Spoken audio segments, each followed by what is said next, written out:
Hello again, Steve here with a little shout out for those who stand for liberty and continual increasing freedom consciousness in the world.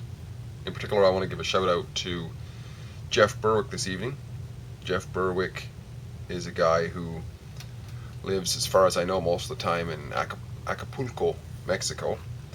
And just to read a little bit of his bio here, he says here he's an anarcho-capitalist, libertarian, freedom fighter against mankind's two biggest enemies, the state and central banks. He's the founder of the Dollar Vigilante and CEO of TDV Media and Services, and host of popular video podcast, The Anarchast. Jeff is a prominent speaker at many of the world's freedom, investment, and gold conferences, as well as a regular contributor in media including CNBC, CNN, and Fox Business. And he has put together this thing he's going to call Anarchapulco. Anarchists in Acapulco. This is taking place on February 19th to 21st, 2016. And their slogan is Peace, Love, and Anarchy. And he's hosting it, and he's got a real huge lineup of speakers going on here. I didn't count them, but there's some pretty prominent ones. Doug Casey is one. I've known of him for 25 years now.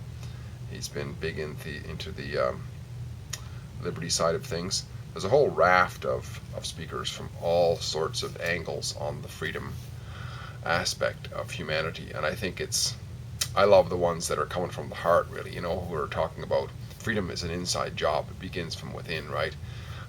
Because of course, once we realize we've been lied to all of our lives about, upholding all these honorable folks and the most honorables and so on, once we realize we've been lied to, the tendency is to get angry a little bit at first, but at a certain point we have to I think we have to get to the point of coming from a perspective of I guess in a way it's kind of a love. It's accepting the situation and going inside and realizing the freedom begins within, and whatever anybody else is doing, we can't do a whole lot about. We can do something about ourselves. I like that approach to it. But there's all kinds of approaches, and there's no sense knocking the other approaches, I would say, especially when people are giving it their most and doing the best they can. And I think this is especially, in terms of liberty and so on, this is especially important when we think of Remembrance Day, right? November 11th, when the idea is that, to me, I despise war, even though I was in the military for a while. I think it is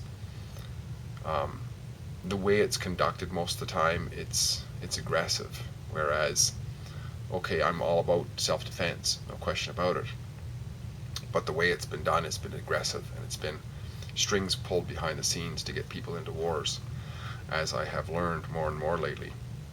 But, I mean, November 11th, everything can be used in a positive or a destructive way. And to me, I think of November 11th as just honoring all of those who have stood for freedom, stood for greater liberty for themselves and their fellow human beings.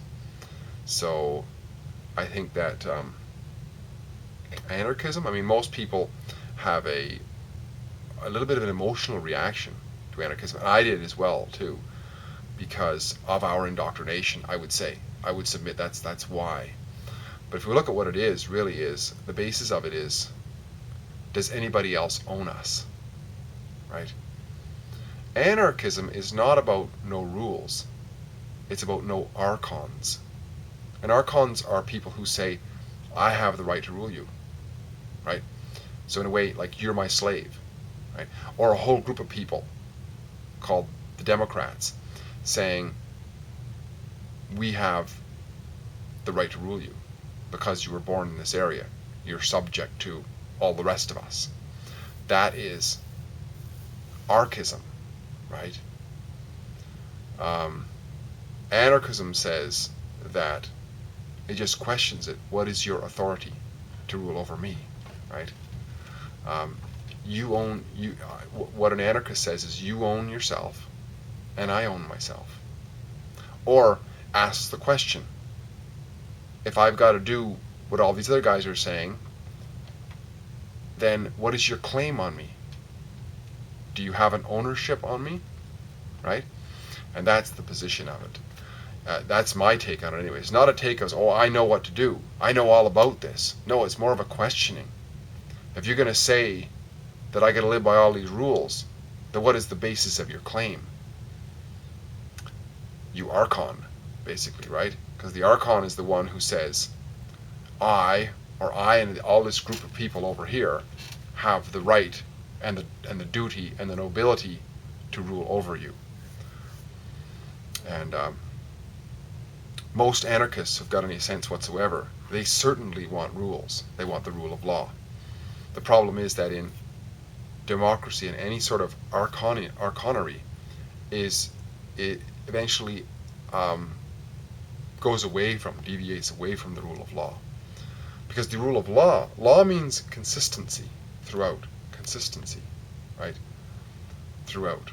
When you have people who are exempt from the law, like judges and queens and so on, then it's no longer the rule of law, right?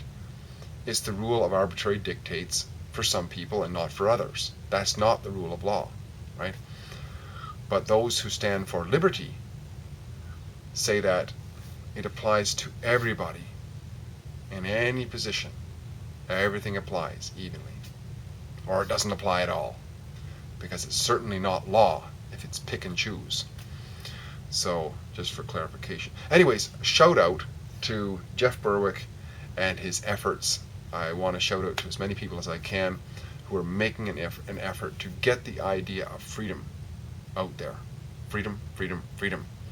It is fundamental, I think, to our existence and our quality of life. After all, we're talking about quality of life, and the more freedom that we can have, so long as we're not harming others, the greater quality of life that we can have.